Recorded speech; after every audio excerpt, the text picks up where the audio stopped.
Warahmatullahi wabarakatuh. Bismillahirrahmanirrahim. Alhamdulillahirrahmanirrahim. Wabihi nasta'in wa ala umuri waddin wa ala alihi wa sahbihi ajma'in, amma ba'du.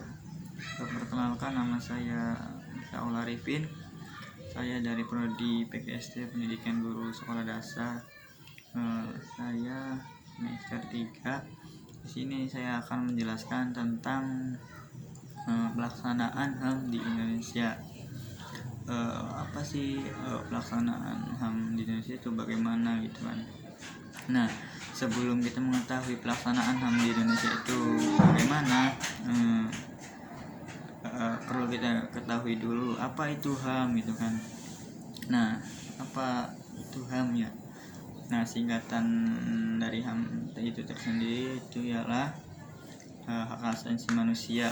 Nah, pengertian secara global atau lebih luasnya, HAM itu adalah hak dasar yang dimiliki setiap manusia di seluruh dunia. Nah, mengapa seperti itu? Nah, hak ini muncul ketika manusia sejak lahir gitu kan. Dalam Islam juga disebutkan apa yang ketika manusia dilahirkan itu dalam keadaan fitrah, itu keadaan yang suci gitu ya, pengertian dari HAM tersendiri.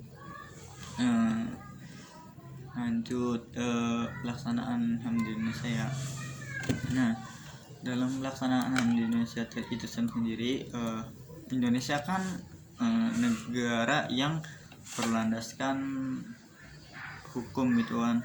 Ada berbagai hukum lah yang terdiri, itu ada hukum Undang-Undang Dasar 1945 gitu kan ya. Kemudian ada Pancasila gitu ya. Ya banyak lagi sih hukum-hukumnya itu. Ada undang-undang yang lainnya gitu. Intinya sih negara yang berlandaskan hukum Indonesia itu, dimana segala sesuatu itu atau segala kehidupan itu diatur oleh hukum.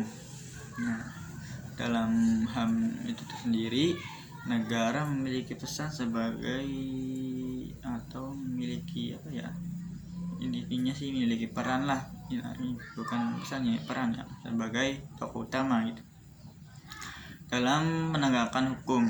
Nah, ini sangat berkaitannya dengan HAM loh, hukum itu ya. Maksudnya negara memiliki tanggung jawab dalam menegakkan, melindungi, memenuhi, terus menghormati, serta memajukan hak asasi manusia dan warganya atau rakyatnya ya.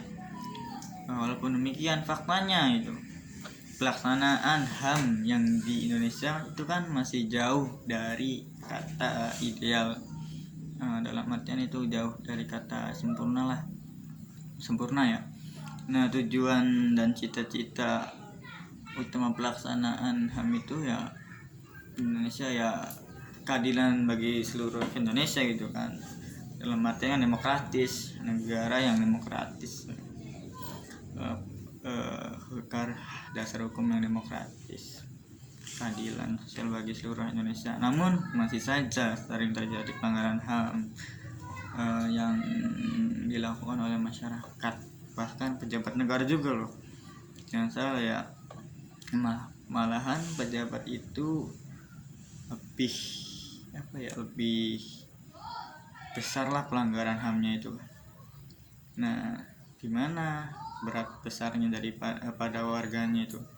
Nah, di sini ada pelanggaran HAM yang berjenis langsung maupun tidak langsung. Nah, berjenis HAM yang langsung itu contohnya seperti perampokan, pencurian, pembunuhan, kan, pemerkosaan, ya penganiayaan.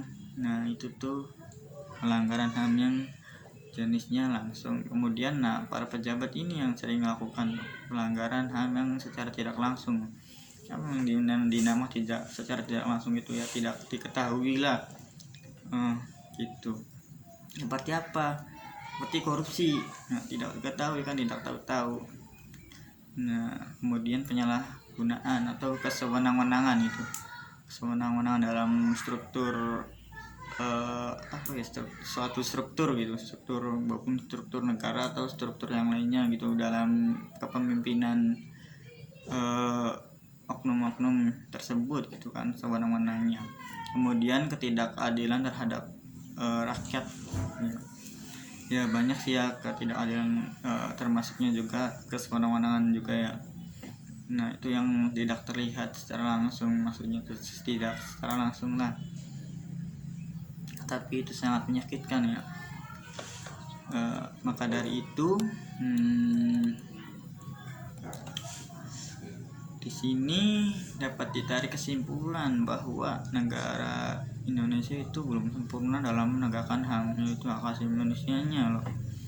Nah, gimana ya, baik dalam itulah secara langsung tidak langsung dibilang sangat rendah kualitas pelaksanaan HAM di Indonesia itu ya.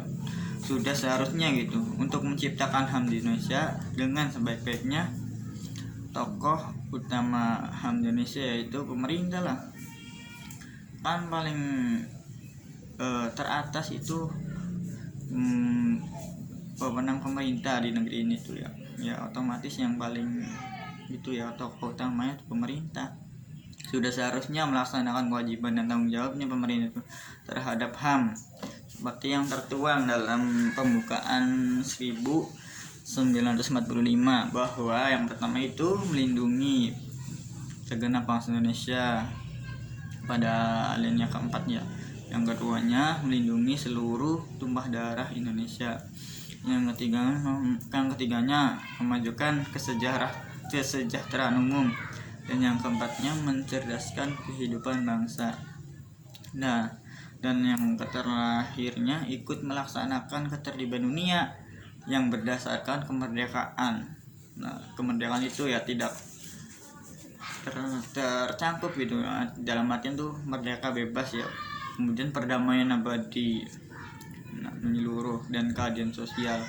Nah bagaimana itu ikut menertibkan dunia gitu kan, sedangkan negeri sendirinya belum tertib gitu, belum terlaksana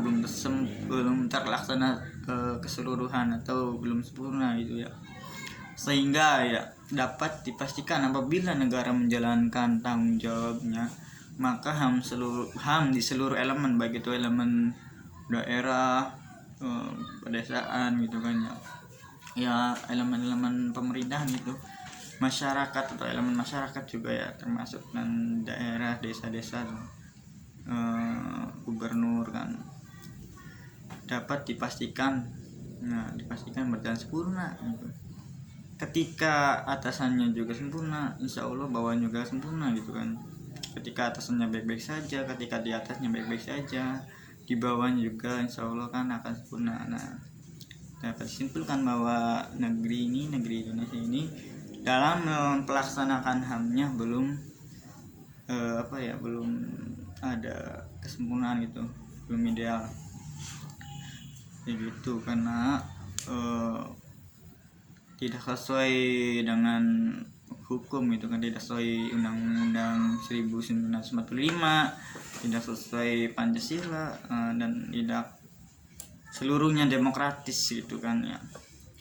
Sekian dari saya, kurang dan lebihnya mohon maaf. Ketika ada kata yang kurang berkenan ya mohon dimaafkan ya. Wassalamualaikum warahmatullahi wabarakatuh.